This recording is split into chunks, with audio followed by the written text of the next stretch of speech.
शिवाजी महाराज, महाराणा प्रताप और पृथ्वीराज चौहान की मृत्यु हम सीधे पॉइंट पर ही बात करेंगे ताकि वीडियो आपको बोरिंग ना लगे और आप इनके पीछे की सच्चाई जान सके। तो शिवाजी महाराज का जन्म 19 फरवरी 1630 में शिवलहरी किले में हुआ था। धीरे धीरे वो बड़े होते गए और 12 से 15 साल की छोटी सी उम्र में ही उन्होंने सब कुछ सीख लिया था। ये युद्ध करने में बहुत ही माहिर थे। सामने वाले को पता ही नहीं चलता था कि कहां से कौन आया और कौन मार कर चला गया। ये गोरेला वॉर टेक्निक से युद्ध करते थे। इनके पास 3 तलवार थी, भवानी, जगदम्बा और तुलजा, जिसमें जगदम्बा तलवार इंग्लैंड के म्यूजियम में रखी गई है। बाकी ये 2 तलवार पिछले 100 साल से लापता है और ये फादर ऑफ इंडियन नेवी के नाम से भी जाने जाते थे। इनके पास टोटल 360 किले थे, जिसमें रायगढ़ किला भी शामिल था। वहीं पर शिवाजी महाराज की मृत्यु 3 अप्रैल 1680 में दोपहर को 12 बजे हुई थी। अब बात करते हैं प्रताप सिंह यानी कि महाराणा प्रताप के, जिनका जन्म 9 मई 1540 में कुंभलगढ़ किले में हुआ था। ये एक राजपूत फैमिली से थे।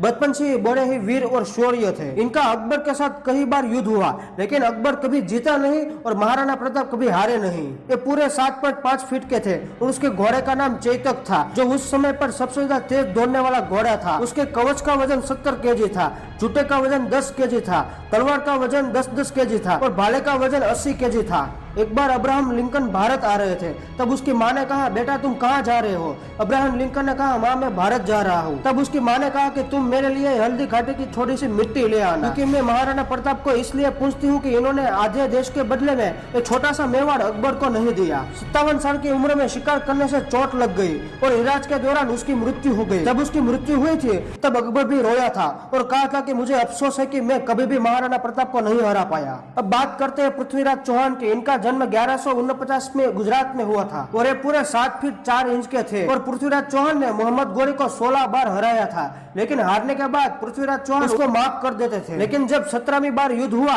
तब पृथ्वीराज चौहान हार गए और मोहम्मद गोरी उसके बंदी बनाकर अपने साथ अफगान ले गया। वहीं पर उनकी दोनों आंखें निकाल दी गई और उस पर काफी जुल्म किया गया था। पृथ्वीराज तलवार और बाण चलाने में काफी माहिर थे और अपनी दोनों आंखों को पट्टी बांधकर भी यह तीर चला सकते थे और मोहम्मद गोरी को यह सब पता था और उसे एक कारनामा देखने का मन हो रहा था और वो इस कारनामे को देखने के लिए बहुत ही आतुर था।